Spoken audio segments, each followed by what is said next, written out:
welcome to this, the last open house of the week. Sad, I know. Well, Gloria's taken a bit of a long weekend, probably gone to Glastonbury or somewhere like that, I suppose.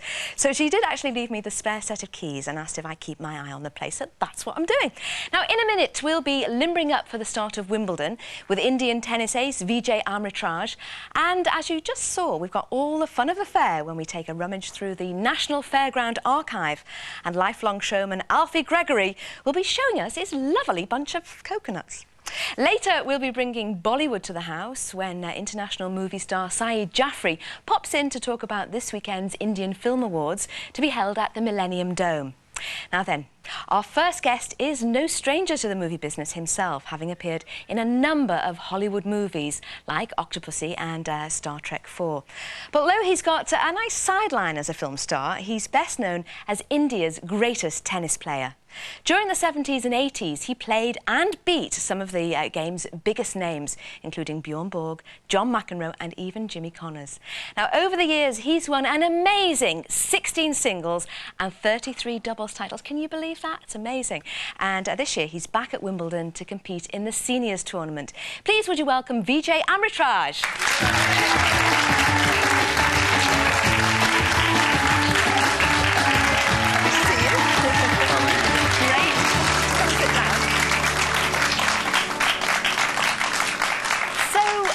Is the tournament going at the Hurlingham Club? Thank you. Fantastic. It's going really well. It's especially going well because I'm in the final of the doubles. Excellent. With your brother?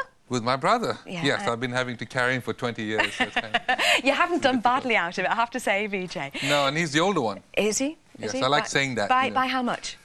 Not by much, a year and 8 months, but still, in our house, he's the Prince of Wales. He's a big one. That must be quite a strain on a relationship between siblings, playing competitive tennis for all of those years. Do you have times when you hate each other? No. I think I always say that the reason I played for as long as I did was because of him. We travelled a lot together. As a matter of fact, we travelled for 25 years together playing tournaments in different corners of the world. And I think you really need somebody like that to be able to enjoy the tour. And Anand was great. I mean, do you have a telepathy? Can you read each other's minds? Do you know when to duck and when to get out of each other's way? I know when to get out of his way. I mean, his temperament is a little different than mine. He gets a little bit more upset, and as long as he doesn't get upset at me, I'm all right. But we still have a great time. So which are other players whose names we'll recognise are playing at Hurlingham? Well, the March Classic is going on. It finishes actually tomorrow. And it's a great event. It's at the Hurlingham Tennis Club. And we've had guys like Nastase and LeConte and Barami and John Lloyd and Fitzgerald, who we play in the doubles finals. And it's a great event because these guys not only still play great tennis, but really enjoy being out there on the court.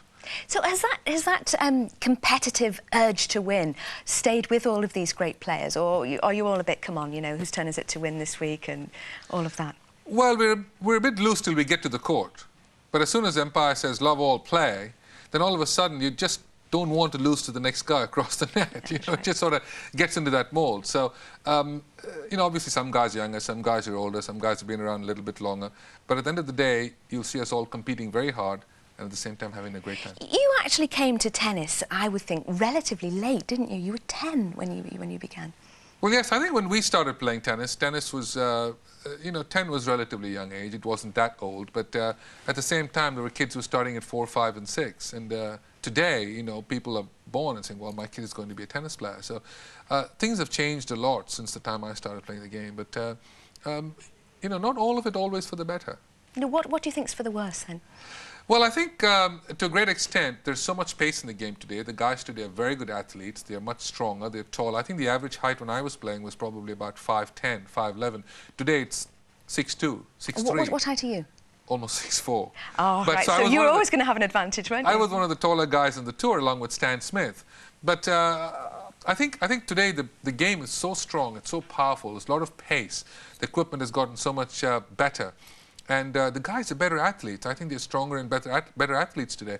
But at the same time, perhaps the skill is not quite as much. They don't use as much of the court as guys like Rosewall and Lever, even the guys before my time. Or even a guy like McEnroe, who uses the court so beautifully when he plays. You can see every stroke in the book when McEnroe plays, and a LeConte or Nastase and people like that.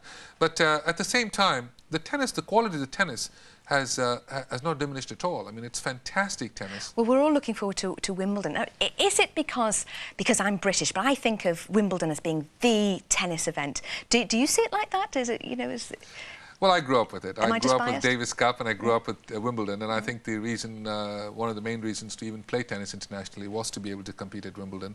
It became a dream come true when we did. And then you want to do well in Wimbledon, and then you want to win it. But Wimbledon has always been, for us in India, as well as obviously in Great Britain, the #1 event. And why do you think that is? well, it's the history of it. It's the championships, you know, and you know, it's not called anything. It's just called the championships. People always feel that if you win Wimbledon, you are the #1 player in the world. And I'm sure even if you talk to the Europeans, a lot of the Europeans feel the French Championships, and the Americans certainly feel the US Open. But at the end of the day, when it comes down to winning one tournament in the world, I think Wimbledon would be the one. You had a moment at Wimbledon in '73 that you've probably been trying to forget since then, haven't you? Thanks for reminding me. It's, now, I was 19 years old. I played Jan Kodeš, who eventually won it, the guy from the formerly Czechoslovakia, and I was up 5-4, I guess, love 30 in the 5th set, and 2 points away from victory, and I think I would have had a chance perhaps to have won it that year. But, you know, I tried to forget it, but then, you know, yeah, you keep bringing it up. Yeah, I'm a bit like that, but I'm going to bring up another great moment at Wimbledon for you. This was when you were discovered for films. It was actually at Wimbledon, wasn't it? Yes, it was. The late Cubby Broccoli, who was the producer of all the Bond pictures, actually saw me play at Wimbledon and asked me to come and do a screen test for a James Bond film, and I literally laughed. I said, "This must be a joke." And we had tea in the players' lounge at Wimbledon, and he asked me if I would do a screen test, and I did. And as a matter of fact, I was scheduled to do the screen test in the morning at Pinewood and play centre court at Wimbledon in the afternoon. What a day! And That's fantastic. I really thought that, you know, how many people can go off saying, well, we did Pinewood in the morning and centre court in the afternoon. But as usual in England, it rained that day, so we didn't play it. Play on the centre court. But it was a great feeling to do this, do the movie, and the Broccolis were just so wonderful, and Cubby was a terrific guy. Do you think, in a way, this is a natural extension of being a sportsman? That to be a sportsman, you have to be a bit of a show-off, a bit of an entertainer anyway? Well, entertainment, yes. I think sports is very much a form of entertainment. I think that people come out there to see the skill and see the quality of the player and see great tennis. But at the same time, they come out there to see a form of entertainment. You really got to be able to entertain the crowd with not only your performance as a tennis player, but certainly in perhaps having them involved in the game a little bit more than just being a little sort of standoffish on the court. And I enjoy that. What do you remember about those filming days? What sticks in your mind about them? Well, the days were very long. We started at 5 a.m., finished at 11 p.m. every day. Roger Moore, who played James Bond in the movie I did, was absolutely delightful. I often wondered why he didn't do comedy, because he was the funniest man I'd ever met. He was absolutely outstanding. It's just the eyebrows, isn't it, really? Oh, yes. I mean, it's so much class and so much humour from him. He was a lot of fun. And then, of course, we had, you know, 32 girls in the movie. Oh, which must have been terrible for you. It was the toughest job I ever had.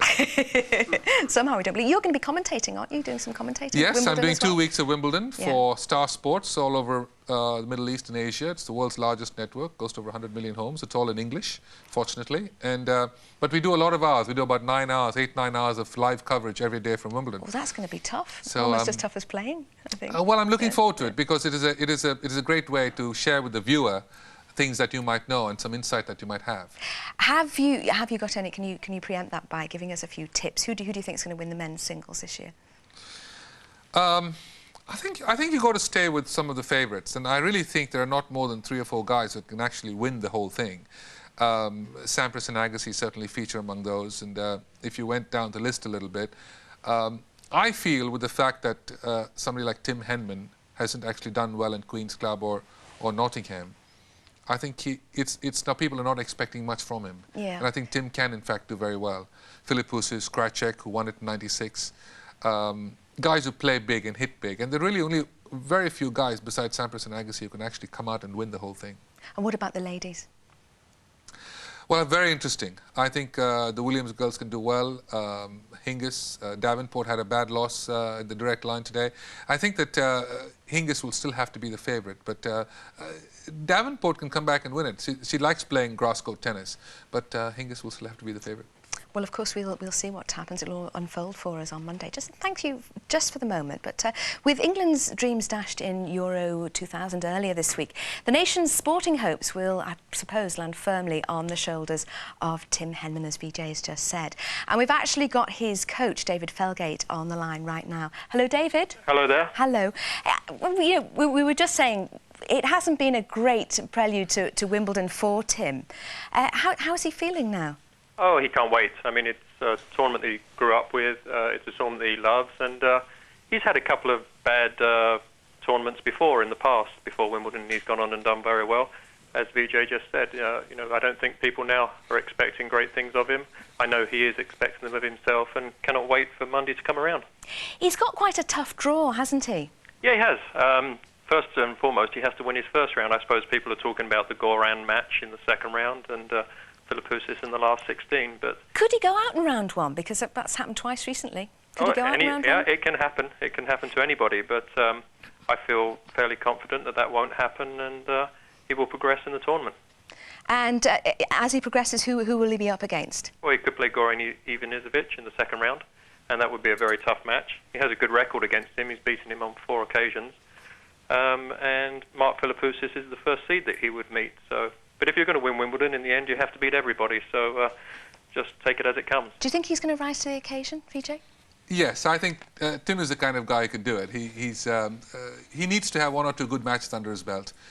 He's got the perfect style of tennis for grass court tennis. And as I said, there are very few guys who can actually come out and win it. And Tim certainly is one of them. How's the training actually going? Oh, it's been going very well. It's raining now, but we had no rain today. A lot of wind, but the courts out at Wimbledon are playing fantastically well, and he's practicing every day, you know, playing with the big players. And, you know him really, really well. How is he coping with this pressure? Because it isn't. We all want him to win. We all turn to him. How is he really coping with that pressure? Honestly, he's coping with it fine. I mean, pressure is self-inflicted, and I know people get a lot of enjoyment out of watching him play and watching him win. But, you know, he's playing for himself. When he gets out there, it's his dream. He still thoroughly loves the game, and you can see that when he plays. So he doesn't. The only pressure he puts on himself is wanting to win Wimbledon. Has his game changed from last year? Will we see a different Tim? Well, I just think he's a year older. He's more mature. He knows the things that are going to happen. But Wimbledon for Tim is just this couple of weeks in the year that's totally different for everything else, and he certainly raises his game. So it's not like he needs any pep talks to pick his game up. How do you approach him now? Because you obviously, you know, you've been coaching him for 8 years. How has that relationship developed and changed in those 8 years? Well, I'm sure in the beginning I was a bit more of a sergeant major type person and telling him what to do. But, you know, as he's matured and he's married now, I mean, it turns into a conversation. We talk about things. You choose your moments more when to say things so they have the best effect. But, you know, whilst he's still listening and eager to learn, the relationship, you know, can continue and flourish. Yes, you do. I was going to say, David, is it difficult to tell him anything? I mean, because he's been in the best matches. He's had great wins and great tournament wins. It must be difficult to tell him what to do at a 15-30 or a 30-40. Yeah, that's really not. I think a lot of people maybe think of a coach as having those conversations, but you know, a lot of the work, as you know, is done on the practice court. And before he goes out to play at Wimbledon, I don't talk about what's going to happen at 15-30. I mean, he's been out there enough time and knows it. Fortunately, he still does enough things wrong because he's not winning all the time, so there's plenty of things to work from. And he's, you know, he takes the criticism very well. That's where he's always been very good. Great. Well, David, we you know, our hopes are with you. We're all thinking about you. Thanks very much for taking the time to talk to us. And pass on our very best wishes to Mr. Henman himself. I will do. Thank you. And VJ, thank you very much. Very best of luck with the rest of your tournament at Hurlingham and also at Wimbledon next week. Thank you very much, VJ.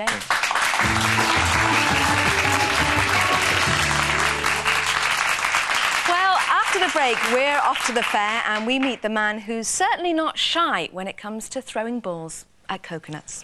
We'll see you in a few minutes.